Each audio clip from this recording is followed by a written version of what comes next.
तो सिर्फ बाद ही मेरे छत्र छाया थले आए, बाकी किधर भी जाए। ऐसे तो कभी नहीं होता। अभी तो खैर गर्मी के दिन चल रहे, फिर बारिश के दिन आएंगे तो सारी धरती हरी भरी हो जाएगी, लेकिन धरती ऐसे कभी नहीं कहेगी कि मेरा रंग अब हरा हो चुका है तो सिर्फ मुसलमान भाई ही यहाँ पर रहे, बाकी कहाँ जाना है मुंह काला करके निकल जाए, तो ऐसे वो कभी नहीं कहेगी। अग्नि है, तपन है, सूरज है, तो सूरज कभी ऐसे नहीं कहेगा कि भाई मेरा रंग तो भगवा है तो मैं सिर्फ हिंदुओं के लिए उगूंगा या हिंदुओं के लिए मैं डूबूंगा। वो तो सबके लिए उगेगा और सबके लिए डूबेगा। मतलब यह है कि अगर बनाने वाले ने कोई फर्क नहीं किया है तो आप और मैं कौन होते हैं जो फर्क करने वाले हैं।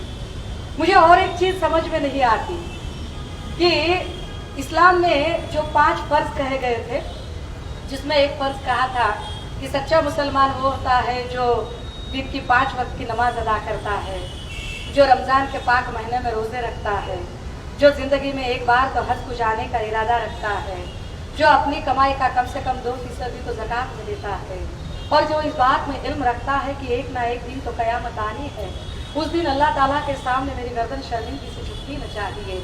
इसके लिए मुझे जो है वो पूरी ज़िंदगी अपने ईमान से बसर करनी है। तो ये जो 5 हक है, इन 5 हकों में मुझे और एक चीज़ समझ में आ गई कि शुक्र का बहुत बड़ा बहुत ही महत्व है।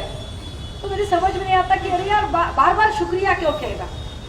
मैं जब स्पीच देती तो मेरा भाषण खत्म करते मैं बोलती मी कोणाचे आभार मानणार नहीं, मी माफी मांगणार नहीं। तो मुझे लगता कि अरे मैं बहुत सिंघम हूँ, मैं आभार वगैरह मैं शुक्र वगैरह नहीं कर रही हूँ। लेकिन शुक्र के बारे में, शुक्राना के बारे में मैंने जो पढ़ा वो बहुत अहम है और मुझे वो आपके साथ शेयर करने में ज़्यादा खुशी होगी। और इस शुक्राना के बारे में बुद्धिज़्म में भी लिखा है और इस शुक्राना के बारे में यहाँ कुरान शरीफ में भी लिखा है और इसका मतलब बहुत अच्छे से समझा है। कि मैं कहती कि झुकना क्यों झुके हम, क्यों शुक्र अदा करें। तो फिर कहते हैं कि मैं ज़रा एक एग्जाम्पल देके बताऊँ। हमारे मराठवाड़ा में ना किसी का अगर इंतकाल होता है तो उसे बिठाते हैं, आप में किसी का इंतकाल होता है तो उसे सुलाते हैं, हमें बिठाते हैं। कभी कभार ऐसे होता है कि किसी का इंतकाल होता है तो शाम में इंतकाल होता है, तो दिया बत्ती के टाइम के बाद तो कोई उसकी अंत्यविधि तो नहीं होती। या कभी कभार ऐसे होता है कि पुणे मुंबई से रिश्तेदार आने वाले होते हैं तो सुबह सब करना होता है क्रियाक्रम। लेकिन होता क्या है कि इंतकाल के बाद तुरंत उसे बिठाने की विधि होती है, हाथ पैर सारे मोड़ के। अब ऐसे क्यों करते हैं? तो साइंस है उसके पीछे।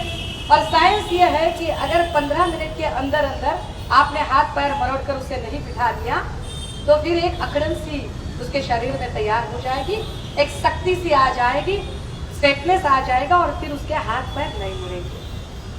तो इसका अर्थ बड़ा अच्छा है कि अकड़न, शक्ति, ऐठना और उठना, मैं ही बड़ा हूँ, ये जो कहना है एक तरह से मुर्दों का यह गंधर्व है। मुर्दे जो होते हैं वैसे आते हैं, जो इंसान है वो झुकते हैं, जिसकी वजह से हम सांस ले पा रहे हैं, जिसकी वजह से हम चल फिर पा रहे हैं, जिसकी वजह से हम ये सारी चीजें कर रहे हैं, उसके प्रति हमें शुक्र करना है। मैं फिर कहती कि अरे ये बार बार अस्सलाम वालेकुम क्यों कह रहे। जरा मैं थोड़ी सी जरा अलग किस्म की हूँ, क्योंकि मुझे ऐसे लगता है कि कोई भी चीज अगर करनी है तो पहले मैं उसका मतलब समझ लूँ। मैं ब्लाइंड फॉलो नहीं कर सकती, माफ कीजिए। तो मैं समझ रही थी कि अरे क्या है ये अस्सलाम वालेकुम क्या है। फिर पता चला कि अस्सलाम वालेकुम रहमतुल्लाह बरकातुहू बराबर प्रोनाउंसिएशन है ना। सो सीखने की कोशिश कर रही हूँ, सीखना चाहिए। जब सीखोगे अलग अलग मजहबों का तो मुझे लगता है कि ये सारी जो तपिश और ये सारी जो नफरतें हैं ये धुल सी जाएगी। वो सीखने की बड़ी ज़रूरत है। तो फिर समझ में आया कि किसी के भी घर में अगर आप दाखिल हो रहे हो तो पहले आपको अस्सलाम वालेकुम कहे आप कि आपके सर पर अमन की बरखा होती रहे, आपके सर पर शांति बरसती रहे। और जब आप ऐसे कहोगे तो उसके जवाब में कोई जब आपको कहेगा कि वालेकुम अस्सलाम कहेगा तो वो भी कहेगा कि हाँ आपके भी सर पर यह शांति की बरखा होती रहे, यह अमन बरसता रहे। इतनी अच्छी अच्छी चीज़ें जब हम सीखते हैं, समझते हैं कि जब मुझ पर कुछ पॉलिटिकल अटैक होते हैं तो मेरा एक रत्नागिरी का जुबैर भाई है, वो फ़ोन करता है, कहता है ताई मैंने आज आपके लिए दुआ की है, मैंने अल्लाह ताला से दुआ की है आज आपके लिए। आप बिल्कुल बेखौफ रहो ताई, और आप इसी तरह से लड़ती और जूझती रहो, हम सब भाई आपके साथ हैं। और ऐसे नहीं कि सिर्फ मुस्लिम भाई है, कुछ क्रिश्चियन भाई भी कहते हैं ताई मैंने आपके लिए प्रे की है, God will help you, God is with you. चाहे भाषा कोई भी हो, चाहे प्रार्थना कोई भी हो, लेकिन सबका अगर मकसद एक है कि दुनिया में अमन होना चाहिए, तो उस अमन के नाते हम सबको एक साथ रहना है। आप सभी ने आज जो हमारी हौसला अफजाई की, हमारे साथ आपका इतना नेक समय आज आपने हमारे साथ शेयर किया।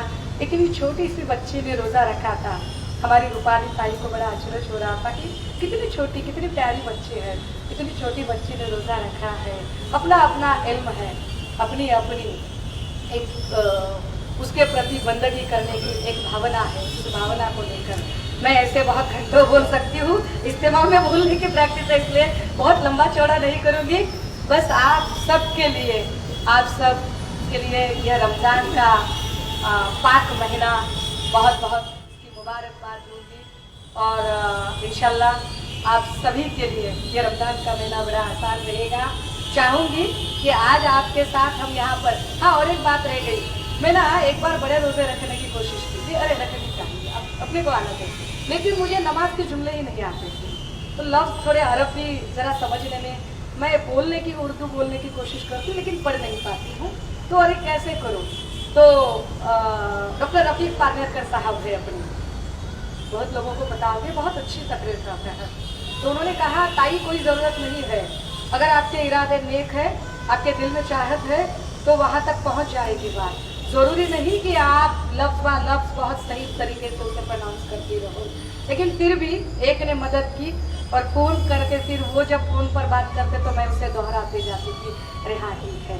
लेकिन इतना तो ज़रूर है कि अगर आपके इरादे तय नेक हो, हौसले बुलंद हो, मंजिलें तय हो, तो कामयाबी कदम छूते हुए आती है। इंशाल्लाह आप सबको वह कामयाबी अता फरमाए अल्लाह ताला। आप सभी के लिए फिर एक बार बहुत बहुत मुबारकबाद देते हुए और आपका शुक्रिया अदा